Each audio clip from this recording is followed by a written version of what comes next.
Bonjour, bienvenue à jour 36 de la certification boule de rôle. C'était le mardi 1er janvier 2019.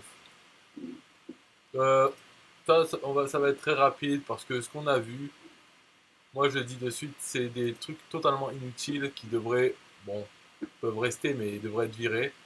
Ça prend de la place pour rien. En fait, c'est cela, c'est drag and drop responsive builder. Alors, en français, en fait, c'est ce qui est en dessous de Pixel Perfect. Donc, Responsive Builder et Mobile First, voilà, sont là aussi. On a vu ces deux-là. Donc, pour dire, euh, Drag and Drop Responsive Builder, en gros, c'est un fonctionnement comme un peu les autres éditeurs des autres logiciels qu'on voit avec des colonnes. Enfin, les colonnes, la largeur, en fait, c'est 12 unités. Et après, on sépare par bloc. Donc, par exemple, 3 blocs de 4 unités ou 6 blocs de 2, etc. Quoi. Voilà, ça marche avec des lignes et des colonnes, 12 unités. Et si l'écran est trop petit, alors ça passe en dessous. Et puis certaines lignes, on peut dire, bon, celle-là, je la mets pour les ordis. Voilà, ça sera comme ça, divisé en 3 par exemple. Mais si c'est une taille plus petite pour tablette, ça sera divisé en 2. Hein, telle ligne. Et puis alors sur l'éditeur, il y a tout, quoi. Il y a les trois lignes, et puis chaque ligne, on dit pour quelle taille ça va être affiché, et d'autres non. Bref, gros bordel. Et de toute façon, si on veut utiliser des trucs classiques comme ça, ben, faut utiliser n'importe lequel d'autre, WordPress ou autre, ok.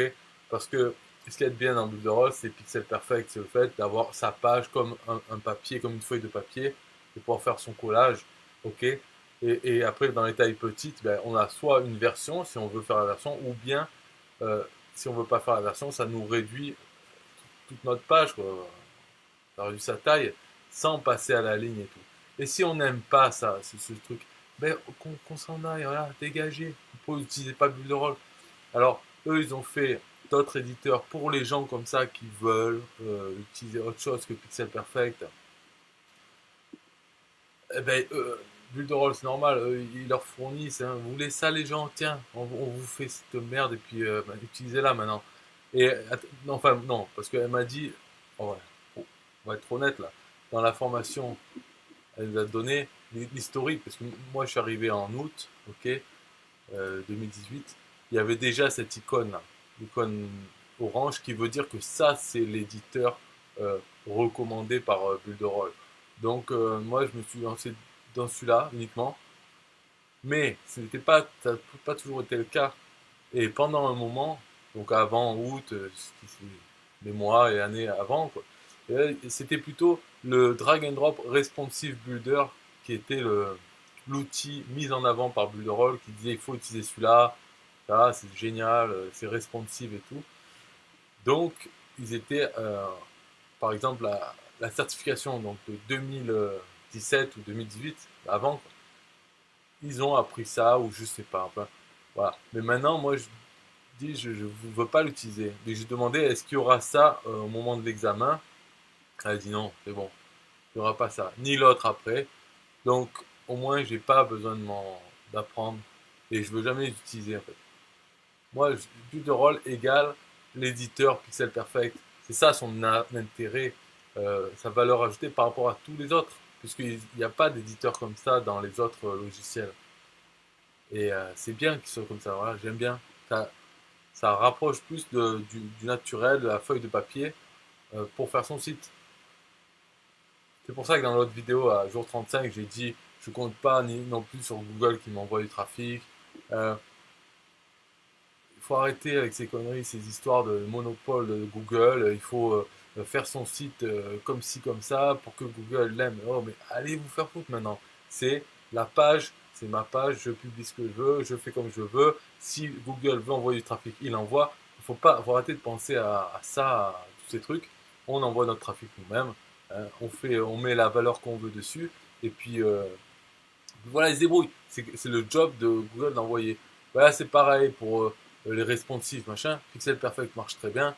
Euh, il marche très bien version mobile, version desktop, tout, hein. Donc pourquoi vouloir faire le responsive qui.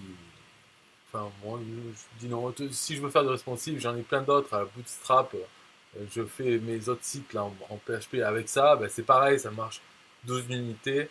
Et puis ça va en dessous, quand ça réduit. Voilà. Alors après, l'autre, c'est Mobile First Drag and Drop Builder. Lui, on va dire, c'est exactement le même que Pixel Perfect. Sauf que, une petite différence, c'est que le, le format de base, c'est mobile. Ça commence par mobile en fait.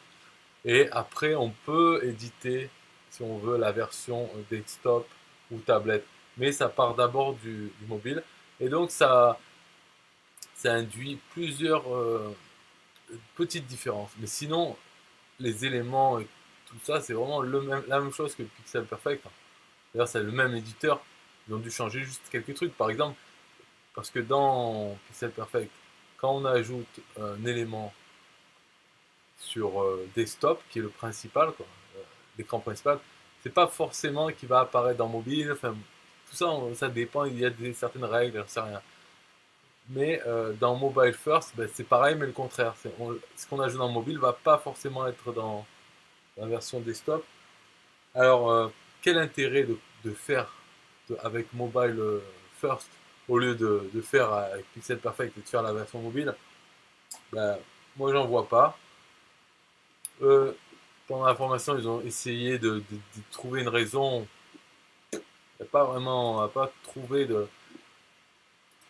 une bonne raison pour vouloir faire. Alors, il faudrait que, par exemple, on veut faire un site qui vraiment c'est que pour les mobiles. On ne sait pas pourquoi. Et donc, on va faire sur mobile. Et les autres versions, on s'en fout un peu. Et je ne sais pas trop l'intérêt, même si c'est le cas, de faire comme ça. Mais bon. Parce qu'avec Pixel Perfect, je pourrais très bien travailler uniquement sur la version mobile. Et la version desktop va faire le truc de base, vraiment basique, mais surtout faire mobile. Donc il n'y a pas d'intérêt. C'est pour ça que ce jour de certification, voilà, c'était pour voir Responsive Builder à ne pas utiliser, je dis. Voilà, ignorez-le. Et celui-là. Et en plus, il y en a un autre. Alors lui, c'est carrément, il est là, c'est Legacy, ça veut dire obsolète. Héritage, mais obsolète. C'était pour faire des blogs en responsive. Donc là, il est carrément mis en legacy, c'est-à-dire, vu qu'il y a des gens qui avaient fait des blogs à l'époque, ben, ils le laissent. Mais il est même plus dans le menu, quoi.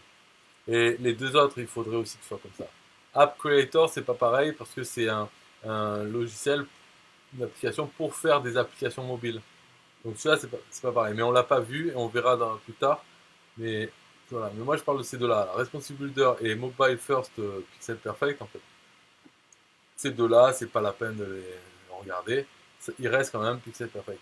Voilà. Donc c'est tout pour jour 36. Et à partir de jour 37, on a commencé enfin Mailing Boss. Et ça c'est cool. Parce que là, depuis le début, ces 36 jours, on était dans Pixel Perfect, toujours, pratiquement que ça. Et là, on va voir Mailing Boss et sûrement d'autres des outils de Builderall. Puisqu'il reste moins de 2 mois là pour la certification. Donc c'est sympa. Voilà, bye bye.